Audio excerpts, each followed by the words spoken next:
Life really is a matter of perspective, dear viewer. One man's trash could be another man's treasure, and the only thing separating the two is what personally matters to them. Case in point, Super Mario Galaxy, a film that's poised to dominate the April box office and is probably going to be one of the few movies this year to hit $1 billion.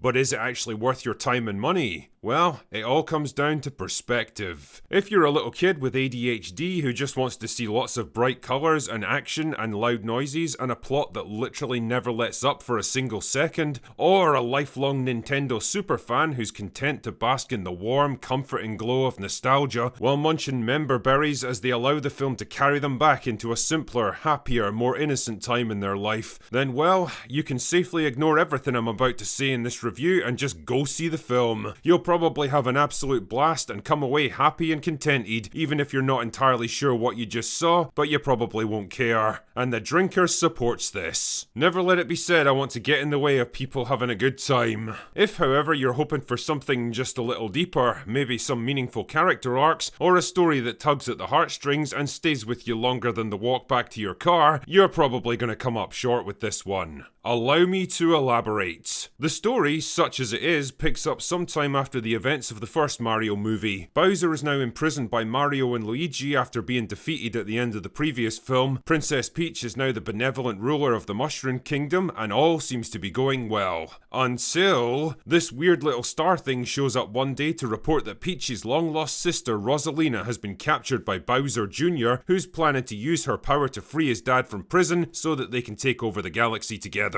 So Peach heads off to rescue her sister and save the fucking day, while Mario and Luigi just kind of hang around waiting for something to happen. And happen it does, when Bowser Jr. shows up and tries to rescue his dad, forcing the two brothers to head off and reunite with Peach so that the rest of the plot can happen. And all the different factions come together for one final battle to stop Bowser's super weapon, rescue Rosalina and save the entire galaxy. Just another day at the office then. You know, reviewing a movie like this is actually pretty challenging because in some ways it lacks even the most basic elements of what a movie is, so there's not a whole lot for me to analyse. 3-act plot structure with dramatic highs and lows? Don't need it. The plot is more like a 90-minute trailer, a heat-seeking missile streaking towards its target, never slowing down or deviating from its course even for a second. I'm not kidding, the pace of this film is unlike anything I've ever seen before. It literally never stops. Everything just gets thrown at you in this relentless bombardment with almost no cause and effect to link any of it together. No sooner is one plot event dropped in than we move right along to the next with zero time to catch our breath or take any of it in. Like I say, if you're a little kid who just wants to get to the next action scene and doesn't really give a shit about how or why any of it's happening, this movie is absolute heaven for you. For anyone else though, it's gonna feel like the cinematic equivalent of 3 Red Bulls followed by a line of Coke. Character arcs? Nah, not really. Nobody really learns anything about themselves or changes through the course of the film. They never have to make difficult choices that tell you more about them as people. They all just kinda get pulled from one set piece to another depending on the whims of the writers. What's interesting though is that for a movie with Mario's name on the poster, the script actually has very little interest in Mario or Luigi. For the most part, they're just kind of along for the ride, playing second fiddle to far more important characters. The real narrative focus is split between Peach,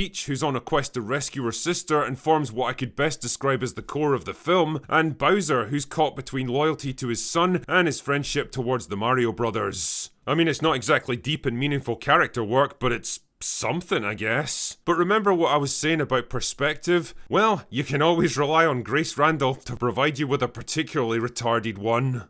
I continue to feel that Bowser and now Bowser Jr.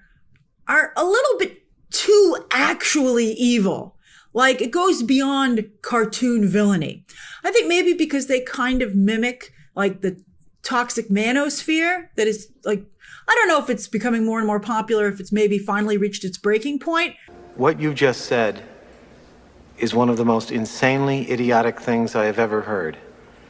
At no point in your rambling, incoherent response were you even close to anything that could be considered a rational thought. I'm going to be honest here, I have literally no idea what she's talking about, and I think most people watching her review didn't either. There is nothing even vaguely resembling the toxic manosphere in these two characters. It's just a generic story about a son trying to live up to his father's legacy, only to realise he maybe didn't understand the legacy quite as well as he thought. As I said earlier though, the real focus here is on Princess Peach, and holy shit do they go all in on this character, to the point where it starts to feel like some weird fetish on the part of the writers. She is, without a doubt, the most powerful, capable and important character in this entire universe, and it's not even close. Time after time she defeats literally dozens of enemies all at once with zero difficulty, overcomes every trap and obstacle with ease, finds every piece of information she needs, and ultimately unlocks her true power to save the entire galaxy. I mean, it doesn't feel mean-spirited or anything. I never got the impression the film was trying to crap on men or anything like that, but Jesus Christ, you do know there's other characters in this movie, right? Like, why even put them in there if you're just gonna have Peach do basically everything by herself? At this point, we're so far into the princess who rescues herself trope that she doesn't just rescue herself, she even rescues another fucking princess while she's at it. On that subject, a lot of people on Open Bar last night were asking me what Brie Larson's Rosalina is like. Is she a Captain Marvel style girl boss who's out to dominate every situation and put the boys in their place? Well,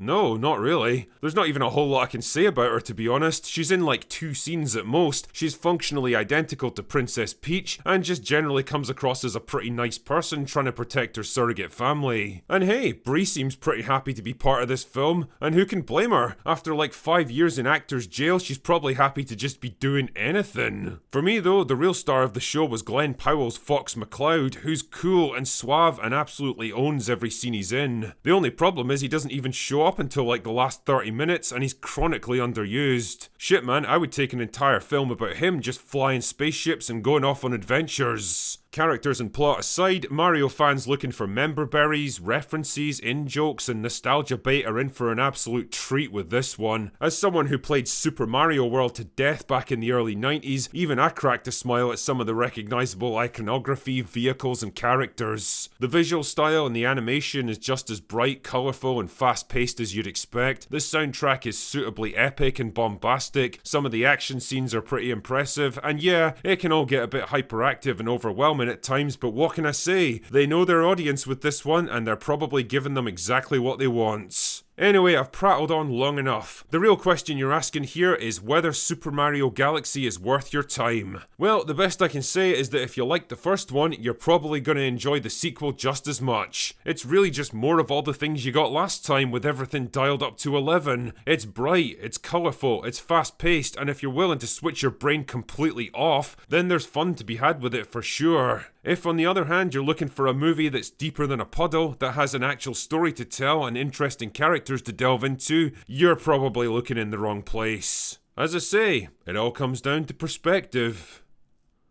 Anyway, that's all I've got for today. Go away now.